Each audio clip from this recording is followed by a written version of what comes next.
बांटने की गहरी साजिश रचकर बैठी है। 2-3 दिन पहले मैंने कांग्रेस की इस वोट बैंक की राजनीति, तुष्टीकरण की राजनीति का पर्दाफाश किया था। इससे कांग्रेस और उसको सिस्टम में उनको इतनी मिर्ची लगी है, इतनी मिर्ची लगी है कि वो हर तरफ गालियां देने में टूट पड़े। जो आए वो मोदी को गाली दे रहा है। मैं कांग्रेस से जानना चाहता हूं, आखिर कांग्रेस सच्चाई से इतना डरती क्यों है? कांग्रेस क्यों अपने नीतियों को ऐसे छिपाने में लगी है? जब आपने नीति बनाई है, निर्णय लिया है, तो अब जब मोदी जी ने खुल करके राज रख दिया, आपका हिडन एजेंडा बाहर आ गया, तो अब कांप रहे हो? अरे हिम्मत है तो स्वीकार करो, हम आपसे मुकाबला करने के लिए तैयार हैं।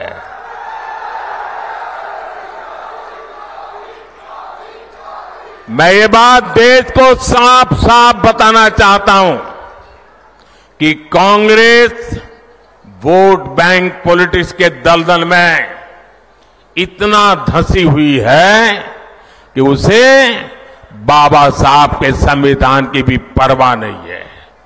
और आपको पता होगा, उन्होंने मैनिफेस्टो में तो लिखा है कि आपकी संपत्ति का सर्वे करेंगे।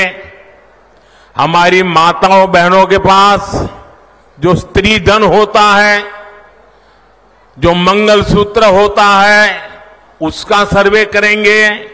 और फिर उनके एक नेता ने तो भाषण में कहा, एक्सरे किया जाएगा, एक्सरे किया जाएगा।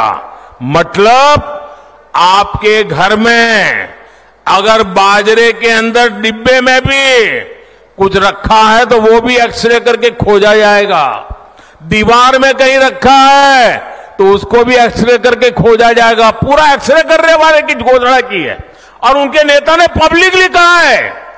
और फिर आपकी सारी संपत्ति, जरूरत से ज्यादा जो भी होगा वो उनका कब्जा करेगी उनकी सरकार, कहते हैं, और फिर लोगों को बांट देंगे।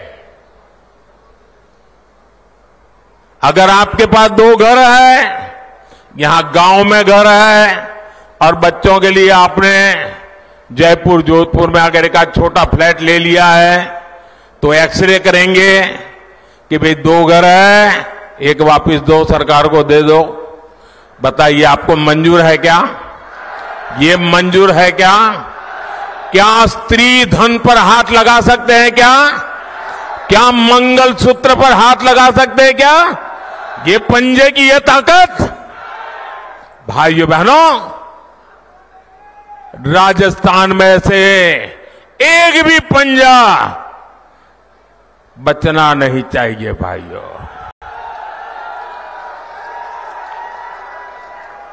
अब देखिए, कांग्रेस पार्टी ने संविधान के साथ, बाबा साहब आंबेडकर के दिए हुए संविधान के साथ किस प्रकार से खिलवाड़ करने की कोशिश की। इस देश के में जब संविधान बना, तब धर्म के आधार पर आरक्षण का घोर विरोध हुआ था, ताकि हमारे एससी, एसटी, ओबीसी समुदाय को सुरक्षा मिलती रहे। लेकिन उन्होंने, मनमोहन सिंह जी ने भाषण किया था और उस सभा में मैं मौजूद था मुख्यमंत्री के नाते, मुस्लिमों का देश के संसाधनों पर पहला हक है, ये मनमोहन जी का बयान है। और ये संयोग नहीं था, और ये अकेला बयान नहीं था। कांग्रेस पार्टी की सोच हमेशा से तुष्टीकरण की रही है, वोट बैंक की राजनीति की रही है।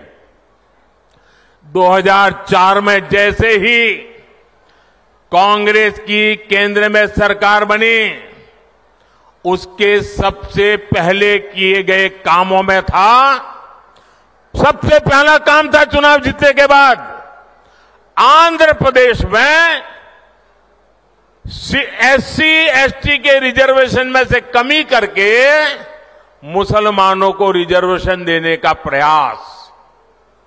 ये एक पायलट प्रोजेक्ट था जिसे कांग्रेस पूरे देश में आजमाना चाहती थी।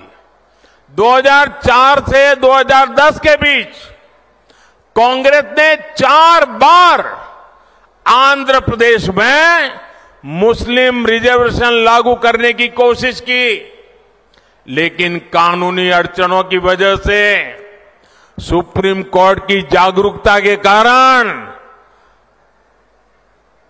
वो अपने मंसूबा जो लेके चले थे वो पूरे नहीं कर पाए। 2011 में कांग्रेस ने इसे देश में लागू करने की कोशिश की। SC ST को और OBC को मिला हुआ अधिकार छीन करके वोट बैंक की राजनीति के लिए औरों को देने का खेल किया। कांग्रेस ने इतने प्रयास ये जानते बूझते किए कि ये सब संविधान की मूल भावना के खिलाफ था, लेकिन कांग्रेस ने संविधान की परवाह नहीं की, बाबा साहब आंबेडकर की परवाह नहीं की। जब कर्नाटका की बीजेपी सरकार ने, जब हमें मौका मिला तो हमने पहला काम किया, उन्होंने जो SC ST से छीन करके मुस्लिम कोटा निकाला था उसको हमने खत्म कर दिया और जिनका हक था उनका हित सुरक्षित रखा। तो कांग्रेस पूरे देश में आग बबूला हो गई। ये मोदी समझता क्या है? अरे मोदी संविधान को समझता है, मोदी संविधान को समर्पित है, मोदी बाबा साहब आंबेडकर की पूजा करने वाला व्यक्ति है। साथियों, सच्चाई ये है कि कांग्रेस और इंडिया अलायंस जब सत्ता में था तो ये लोग दलितों पिछड़ों के आरक्षण में सेंधमारी करके वोट बैंक पॉलिटिक्स के लिए उनकी खास जमात को अलग से आरक्षण देना चाहते थे, जबकि संविधान इसके बिल्कुल खिलाफ है। आरक्षण का जो हक बाबा साहब ने दलित, पिछड़ों और आदिवासियों को दिया, कांग्रेस और इंडिया अलायंस वाले उसे मजहब के आधार पर मुसलमानों को देना चाहते थे। मैं कांग्रेस को पूछना चाहता हूं, क्या कांग्रेस ऐलान करेगी कि संविधान में दलितों, पिछड़ों के आरक्षण को, आदिवासियों के आरक्षण को कम करके वो इसे मुसलमानों को नहीं बांटेंगे? जरा वह देश की जनता को वादा करो।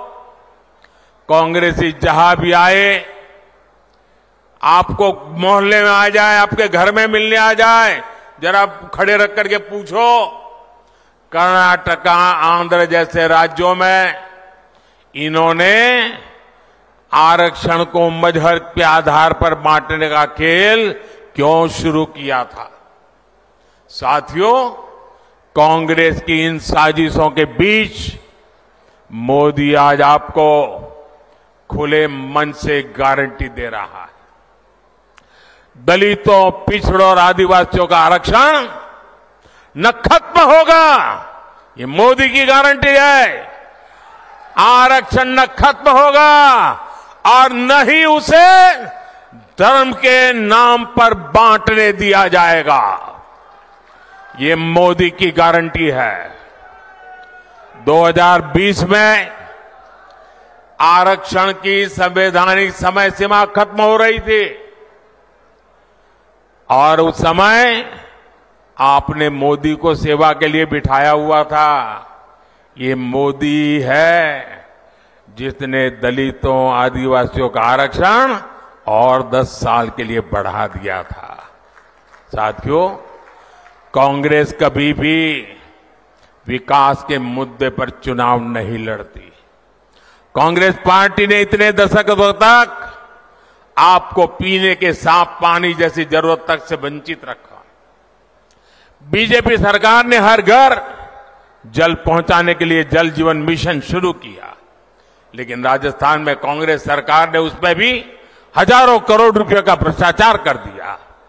कांग्रेस ने राजस्थान के लिए सबसे जरूरी ERCP प्रोजेक्ट को भी पास नहीं होने दिया।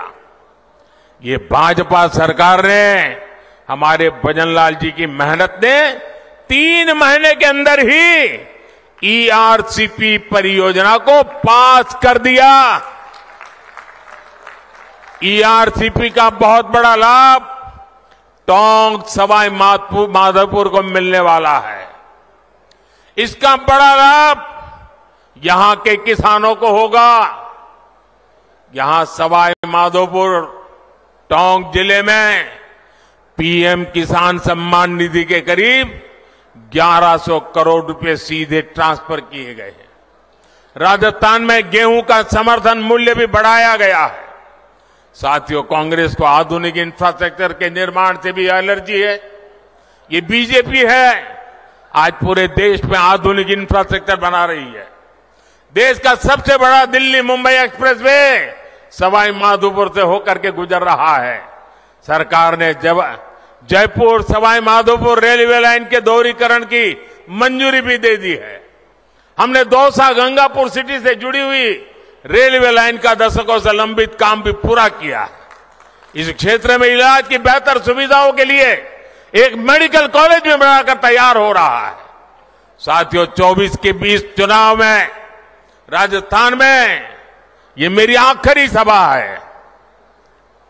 अब 26 अप्रैल को अगले चरण का मतदान है। बीते दिनों मुझे राजस्थान के अलग अलग क्षेत्रों में जाने का मौका मिला है। अब कल शाम को तो शायद आपका प्रचार अभियान भी पूरा हो जाएगा। ये मेरी आखिरी सभा है।